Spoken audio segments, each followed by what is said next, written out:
नमस्कार। आप सब भौतिक विषयों के ज्ञान के साथ साथ आध्यात्मिक विषय का भी ज्ञान की जिज्ञासा रखते हो। इस संबंध से आपका इस चैनल पर स्वागत है। आज की ज्ञान चर्चा का वैसे तो विषय था कि भगवान ने भगवद गीता में 3 योग कहे हैं, कर्मयोग, भक्ति योग और ज्ञान योग। और भगवान ने कहे हैं तो उसके अनुरूप हमें 3 शक्तियाँ भी दी है कि जिससे हम वो योग कर सके और अपना कल्याण कर सके। मगर वो विषय को मैं चर्चा नहीं करूँगा, उसकी चर्चा हम अगले वीडियो में करेंगे। आज मेरा जो कहने का मन हुआ है वो है कि एक कमेंट का विस्तृत उत्तर देना है मुझे। वैसे आपको मालूम है कि इसके पहले मैंने एक वीडियो बनाया था कि हनुमान जी ने भगवान राम जी को क्या उत्तर दिया, और उसके बारे में ये हिंदी चैनल पर तो अभी तक मुझे कोई व्यू नहीं मिले है, सही कहूँ तो। मगर यही वीडियो मैं गुजराती में बनाता हूँ, मुझे अच्छे व्यू मिलते हैं। और वहाँ पे कमेंट भी मुझे एक मिली थी कि आपने जो कहा उसके साथ मैं सहमत नहीं हूँ। मैं और परमात्मा एक रूप कैसे हो सकते हैं? एक कमेंट में प्रश्न था। तो वो मेरी बात मतलब कि मुझे ऐसा कहता है कि आपने वीडियो गलत बनाया है। सही बात है, उसका भी मैं उत्तर दूंगा। वैसे मैंने तो उसको इतना ही उत्तर दिया था कि भाई आपको जो गलत लगे उसकी मेरे साथ चर्चा करो, क्योंकि मैं जो कुछ कह रहा हूँ वो सब उपनिषदों को आधार रख के कहता हूँ। आपको अगर उपनिषद मालूम नहीं है तो हम उसकी भी चर्चा करेंगे। जिन लोगों ने आज तक और अभी तक मेरा इसके पहले वाला वीडियो नहीं सुना है कि हनुमान जी ने भगवान राम जी को क्या उत्तर दिया, तो वो वीडियो को समराइज में कर देता हूँ, डिटेल में आप सुन सकते हो कि भगवान राम जी और भगवान हनुमान जी एक बार आराम से बैठे थे। तो भगवान राम जी ने हनुमान जी से प्रश्न कर दिया कि हनुमान जी आप कौन हो? भगवान राम जी तो जानते ही थे, मगर वो हनुमान जी के मुख से सुनना चाहते थे। वो जानना चाहते थे कि हनुमान जी अपनी रियल आइडेंटिटी जानते हैं कि नहीं। प्रश्न था आप कौन हो? अब उसका उत्तर में हनुमान जी ने कहा कि हे प्रभु, अगर मैं अपने आप को स्थूल शरीर मानूं, मतलब कि एक ग्रॉस बॉडी जो दिखता है, जिसको नाम मिला है, तो मैं आपका दास हूँ। दास का मतलब नौकर, चाकर, सेवक, सर्वेंट, गुलाम। और ये जो स्थूल शरीर है वो भाग्य के अधीन है, मतलब कि भाग्य का गुलामी है। क्योंकि वो उसके साथ क्या होगा किस क्षण पे पता नहीं। इवन हमारी मृत्यु भी कब होगी वो हमें मालूम नहीं है, क्योंकि वो प्रारब्ध के अनुसार ही चलता है। रोग भी प्रारब्ध के अनुसार ही आते हैं, एक्सीडेंट भी प्रारब्ध के अनुसार ही होते हैं। हाँ, ये चर्चा का विषय रहेगा कभी कभी, मगर वो तो बाद में देखते हैं। तो मैं आपका दास हूँ। मैं अगर अपने आप को सूक्ष्म शरीर समझूं तो मैं आपका अंश हूँ। अब उसमें सूक्ष्म शरीर का मतलब होता है मन, बुद्धि, चित्त, अहंकार। और बुद्धि में परमात्मा के चैतन्य प्रकाश का प्रतिबिंब पड़ता है, तो बुद्धि एक्टिवेट होती है और पूरा शरीर सजीवन लगता है। सूक्ष्म शरीर से ही मनुष्य का स्वभाव पता चलता है। सूक्ष्म शरीर में ही मनुष्य के आदर्श, सिद्धांत, विचार भावनाएं आदि सब रहे हैं। ये स्थूल शरीर है वो सूक्ष्म शरीर के अधीन है। जब तक मन नहीं कहेगा तब तक ये जो जड़ हाथ है हमारा वो ऊपर नहीं उठ सकेगा। मन का कहना जरूरी है। आपने देखा होगा कि हम रास्ते पर से जा रहे हैं, हमारी आंखें कोई एक बोर्ड पे पड़ती है दुकान की, मगर अगर हमारा मन उधर नहीं गया है तो हमारी आंखें देखते हुए भी नहीं देखती है। हमें पता नहीं चलता है कि कौन सी दुकान है और बोर्ड में क्या लिखा है। तो वो सूक्ष्म से।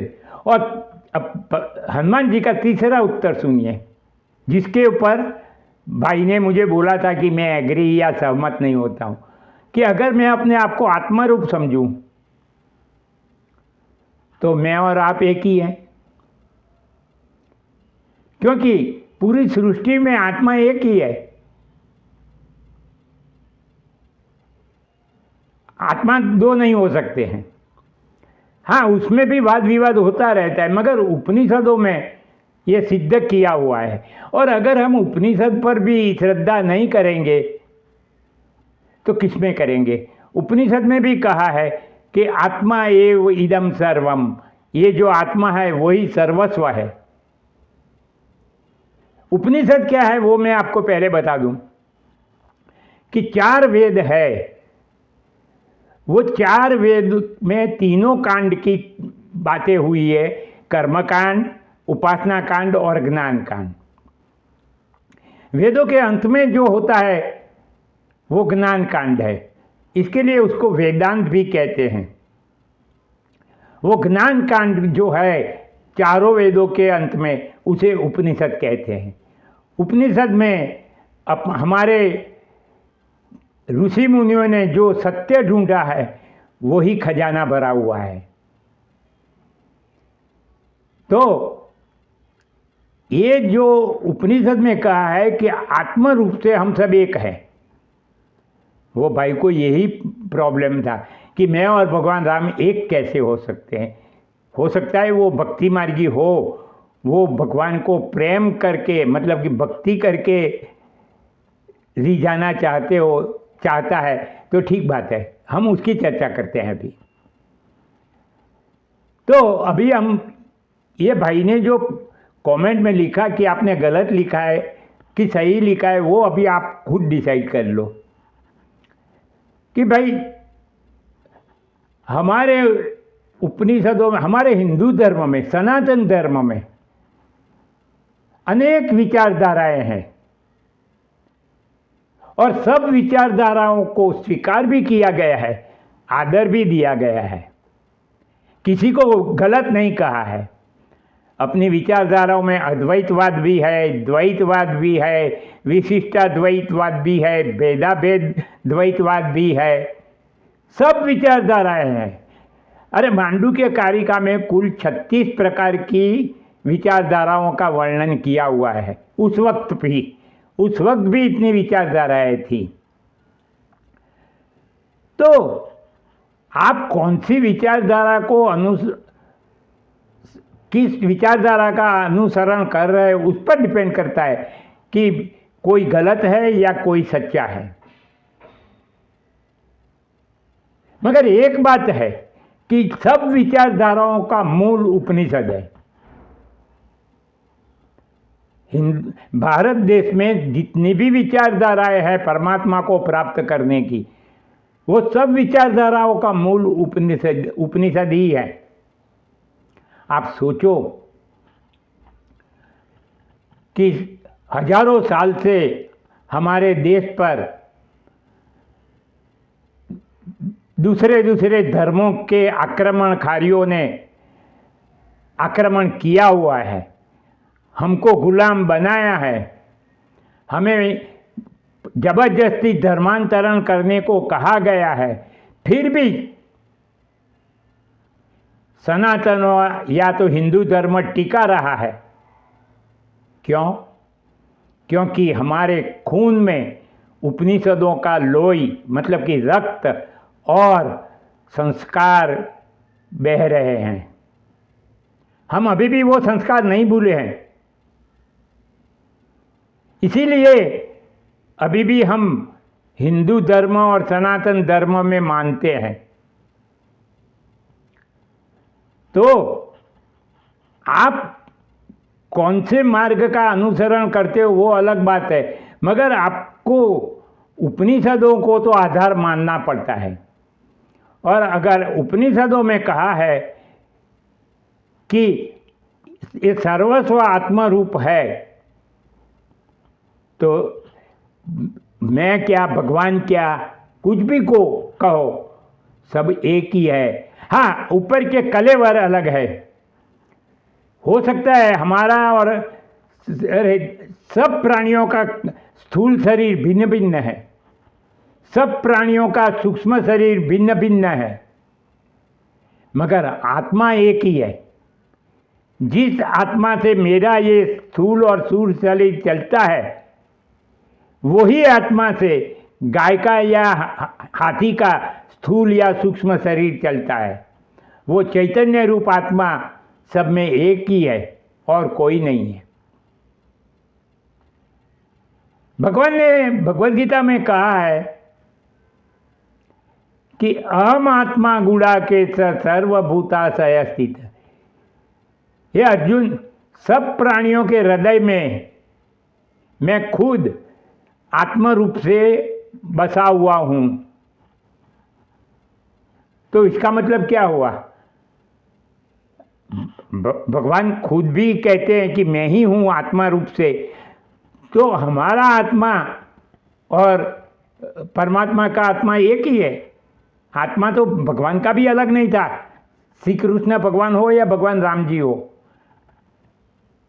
एक परमात्मा है कि जो सृष्टि के संदर्भ में परमात्मा है, इस देह के संदर्भ में आत्मा है। मगर चैतन्य रूप आत्मा सभी प्राणियों का एक ही है। सभी प्राणियों का ही नहीं कहा, पूरे निर्जीव सृष्टि और सजीव सृष्टि सबका। इसके लिए भी मैं एक कारण देता हूं कि भगवान ने भगवद गीता के 7वें अध्याय के 19वें श्लोक में कहा है, वासुदेवः सर्वम इति। ये सब वासुदेव रूप है। भगवान ने उस वक्त ऐसा नहीं कहा था कि सिर्फ सजीव या सिर्फ निर्जीव, उन्होंने सर्वम कह दिया, मतलब कि सजीव और निर्जीव दोनों आ गए। तो पूरी सृष्टि का आत्मा एक है। तो हनुमान जी के उत्तर में तो कोई गलती नहीं थी कि अगर मैं अपने आप को आत्मा रूप मानूं तो मैं और आप एक ही है। तो बात ऐसी है मेरे भाइयों, स्थूल शरीर भिन्न भिन्न है, सूक्ष्म शरीर भिन्न भिन्न है, मगर ये दोनों में रह के दोनों को कंट्रोल करने वाला आत्मा तो सबका एक ही है। उसमें ये विचारधारा में बहुत सारी चर्चाएं होती रहती है, किसी को गलती लगती है, कोई मानता नहीं है। तो एक बात बता दूं कि जो ज्ञानी पुरुष है, जो ज्ञान मार्ग से चलना चाहता है, वो भगवान के साथ एक रूप होके, एक रस होके आनंद लेता रहता है।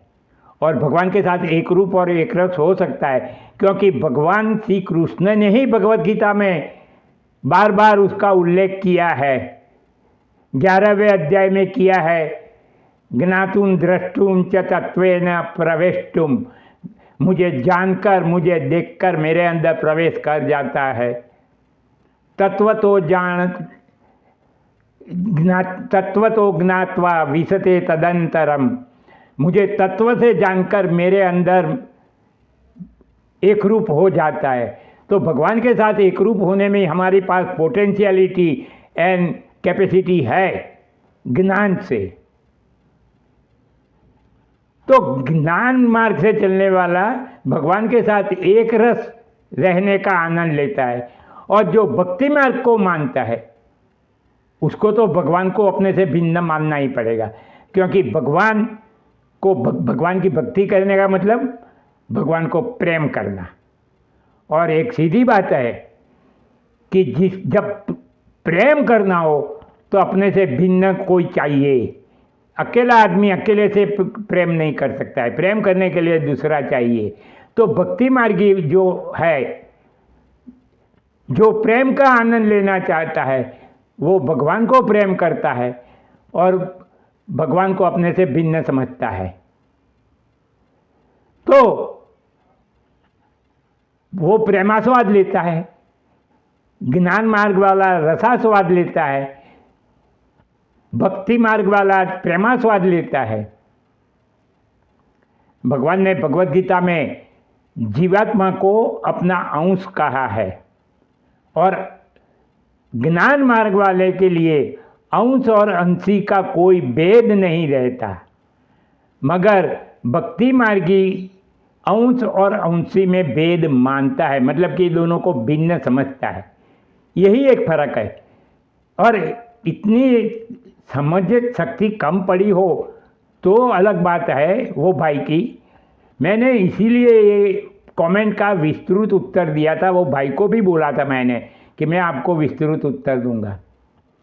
मेरे भाइयों बहनों, अगर मेरी बात करने की डीपली आपको समझाने की रीत पसंद आई हो, अगर आप ज्ञान चर्चा में जुड़ना चाहते हो तो इस चैनल को सब्सक्राइब करके सुनो और आपके जैसे मित्रों को, स्नेहीजनों को जो आध्यात्मिक ज्ञान के जिज्ञासु है उनको ये चैनल सब्सक्राइब करके सुनने को कहिए।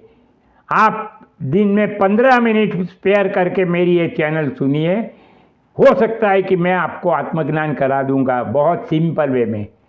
तो आप इस चैनल को अभी सब्सक्राइब करें, शेयर करें। और एक मेरी दूसरी प्रपोजल भी है कि मैं ज्ञान चर्चा आगे बढ़ाने चाहता हूँ। मैंने गुजराती में तो 300 वीडियो बनाए हैं, अभी यहाँ पे नहीं बनाए, मैंने बनाऊँगा। वैसे मैं सब कुछ कहूँगा, हिंदू शास्त्रों के जितने भी पुस्तक है, उपनिषद है, योग वशिष्ठ है, अष्टावक्र गीता है, कपिल गीता है, भागवत है, जो है सब कुछ हम चर्चा करेंगे। आपको सिर्फ दिन में 15 मिनट निकाल के मेरे को सुनना है और इसके लिए सब्सक्राइब करके आइकॉन बटन दबाना है, आपको नोटिफिकेशन मिलता रहे। तो हम अगले वीडियो में मिलेंगे, तब तक मेरा नमस्कार।